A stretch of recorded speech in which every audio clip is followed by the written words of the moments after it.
Hello, welcome to the 6 Yard Box. You're welcome. This is the football show. We've not done one in a minute. If you're new to the channel, subscribe, like, share, all that good stuff. This is the football show, and yeah, let's just get straight into it. The weekend review, looking at game day 9 in the Premier League.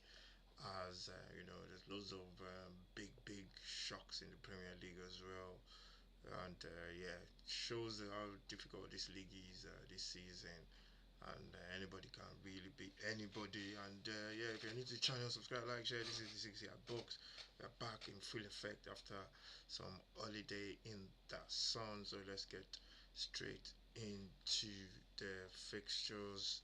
And let's go into the fixtures. Game day 9 kicked off on the Friday. Kicked off on the Friday. Leeds taking on West Ham, and Leeds, started this game like a house on fire. Really, West Ham, the new manager.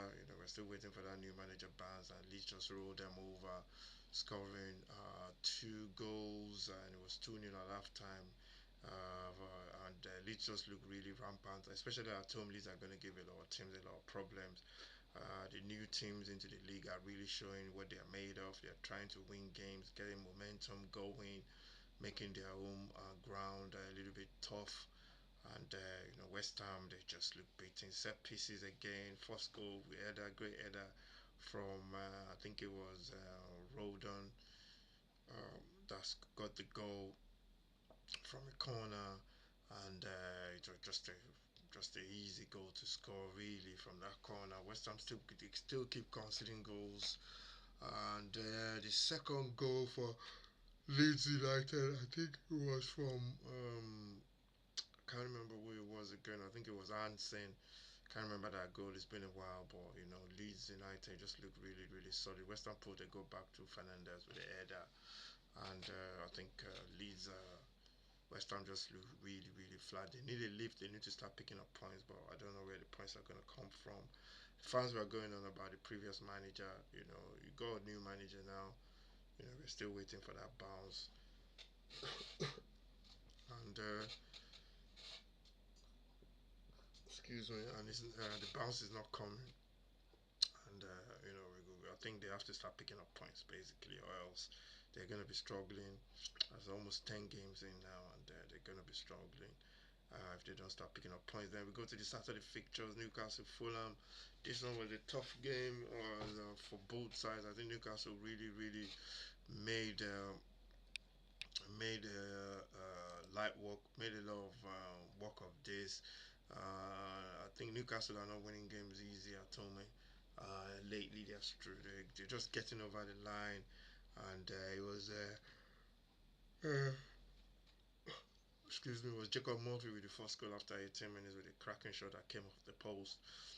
Good start for them. Once they get going, they're very difficult to stop. And yeah, I think they're gonna go on to score more goals, but they actually pan out that way uh, as uh, such a Lukic pulled the equalizer. I think yes, it looks like I think it was an header uh, from a cross into the box, and he buried it really well. And the game was heading for a 1-1 draw. Fulham unlucky. They've been looking. They lost to Arsenal last week by a lone goal, and they lost this one by a goal as well. And Bruno Guimaraes with a tap in, shot from outside the post, parried by the goalkeeper. Guimaraes comes in with a tap in to give Newcastle the victory. This was a tough game for Newcastle. They just about go over the line, but that's what you have to do sometimes. Just grind out results. This league is tough, like I always say. And such that what's his name? Bruno Guimaraes giving Newcastle all the 3 points. Then we go on to the other game on Saturday. This one was a big. This one was a big scalper in the Premier League by a new team, Sunderland, taking on Chelsea. This one everybody thought it was going to be an home banker, 3 points, but it didn't turn out that way. Chelsea got into the lead with a goal from with a goal from Garnacho after 4 minutes. They lead by that goal. But Sunderland, been in the league since they've been in this league. They've shown that they've beaten. They've got some big scalp. They got beat West Ham as well. I think that was the second game of the season or the first game of the season, and now they took Chelsea. They've got Chelsea as well, beating Chelsea. Ty Libby with the equalizer. No, sorry, Isidore with the equalizer after 22nd minutes. And Ty Libby, excuse me, Ty Libby with the winning goal on 93 minutes off from a counter-attacking football. Bobry holding up the ball, laid back for Taibe, and Taibe with a beautiful finish, just caressing the ball into the bottom corner. The goalkeeper couldn't do anything. And Chelsea, they're still very inconsistent as well. I think with most teams in this league, there's no team going on a run as such. Teams are winning one game, two games, and then losing games they're expected to win. I think Arsenal are the only team that's been that really really putting up a run together. I think that's now 2 wins or 3 wins in a bounce for Arsenal. But yeah, we continue. Let's get into let's get into the other results. Saturday results. Manchester United Brighton. This one they fall to United. Just making turned out easy in the end, but they got a couple of goals. Casiro, Casemiro with a goal as well. Um, I think the standout man for me was Mbuemo grabbing 2 goals to give them a 4-2 win. Brighton just looked really, really uncomfortable. I think I think some of the goals are just by their own doing. They're giving up possession, which they don't normally do. Brighton, but on Saturday they just couldn't, you know, get out of the press as United pressed them really high, and they were making mistakes. And sometimes it just don't work for you on a Saturday. And I think Manchester United capitalized on that and got the goals and won the game for two. Make the score look easy in the end, but yeah, I think Manchester United just got the win. One of the goals, I think the fourth goal was for me was a foul. I don't know why the referee didn't give it, but referees in this league are just really strange, to be honest. And yeah, we move on to the next game on Saturday. This one was the 5:30 kick. I think it was the 5:30 kickoff or the 8 p.m. This was the 8 o'clock kickoff, I think. Brentford Liverpool ended 3 goals to 2. Liverpool really really struggled in this one. Set pieces, they were all over the place. Before the game manager was talking about set pieces being their problem, and Brentford did exactly that. Kyle, the right back for Brentford, were just throwing the ball into the box every opportunity, and every single time they struggled to deal with it. And for me, I think Liverpool, I think they overplayed at times, sometimes as well. You know, they passed the ball a lot in midfield without really going anywhere. Sometimes you need a penetration. The goal of the game, pardon the pun, is to get the ball into the net. And it don't make no difference if you make 2 passes or 500 passes, as long as you get that ball into the final third and into the back of the net. That's the whole idea. Brentford, Liverpool struggled. Brentford really played well, pressed them really high. Keith Andrews doing a good job at Brentford. They have their number 9 striker as well. I can't remember his name now. A handful, and they just give Liverpool a lot of problems throughout that game. At no point did you feel like Liverpool were going to win that game or in control. They just struggled really, really badly, which is strange. That's 4 defeats now in the league, and I think Liverpool. I think one more defeat now. I think it will be a struggle for them to actually be in the conversation for the title. And yeah, that's a big, big, big, big confidence for Liverpool. I think they're gonna be lacking in confidence. I don't care who you are, best team in the world. If you're losing games, they're gonna be lacking in confidence. And they've got Villa over the weekend as well, so which she's not getting any easy for Liverpool. And then yesterday, which is Sunday, Villa taking on City. Villa beating City by a goal to nil. Goal scored by who cracked that goal in? I can't remember who scored that goal again for Villa. From outside the box. Um, it's not John McGinn. Let me check the goal scorer. It's not John McGinn, and it was Matty Cash. Yeah, with his. Yeah, I think I remember the goal now with a volley from outside the box with his left foot, and that's after 18 minutes to give Villa the lead. City puffed and offed and puffed. Had a couple of chances. Alan got one, scored one, but it was deemed offside. He crashed into the post as well. Uh, that has always been a tough place for City to go to, and they've ended up losing again. And Villa, I think, three wins on the bounce. That should give them a lot of confidence. And yeah, I think they after a slow start, I think Villa are back in the groove right now. And then we go on to the Wolves and Burnley game. This one was 3-2. Wolves got back in the game. Burnley was leading 2 goals to nil. Then Wolves got back in the game, making it 2-2.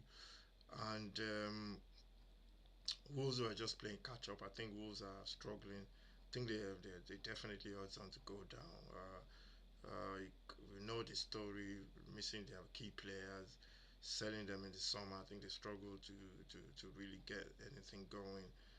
Played against Tottenham. As I watched that game against Tottenham, they should have won that game. Ended up drawing, and Burnley getting a victory with Lyle. What's his name? Lyle. I can't remember his name now. The South African striker. Lyle Foster getting the winning goal in the 95th minute after Wolves managed to get the goal, get the game back to 2-2. They just lacked something in defense. They're conceding goals, they're scoring goals, but they're shedding goals as well. Burnley, big victory for Burnley. I think that's 2 wins in a row for Burnley now, and they're just, as soon as you get to that 40 points, I think you should be all right. The new sides are really doing well. They both won this weekend. Leeds won, Sunderland won, and Burnley won. The three teams that came up doing really well, and I think they're going to fight to stay in this division. If you're new to the channel, subscribe, like, share. This is 6 yard box. Then Bournemouth beating Nottingham Forest by 2 goals to 0. Bournemouth playing some lovely football, getting their goal. Cropper with the first goal with a shot from outside the box, creeping in on the goalkeeper to make it. Was that the first goal or the second goal? Can't even remember now. It's been quite a long weekend. I think that was the first goal. And Tavernier, I think that was the second goal. Tavernier with a cracking shot from outside the box to make it 2-0 Forest. After Puff, they've got Sean Dyche. I didn't even know when they sacked. I knew they sacked Hanj, but I didn't know when they appointed Sean Dyche. I don't know about that appointment, to be honest. I think the owner is desperate now just to stay in the Premier League, and he made his decision to sack Nuno. Hopefully that won't come back to bite him in the rehash. And yeah, I think they're just free falling now. Forest. I think he's got a win as well in midweek. I'm not sure about that one in the Europa League. Arsenal against Palace. Arsenal winning by goal-to-nil goal from the ex-Palace midfielder Eberechi Eze with a volley, kung fu kickstart volley.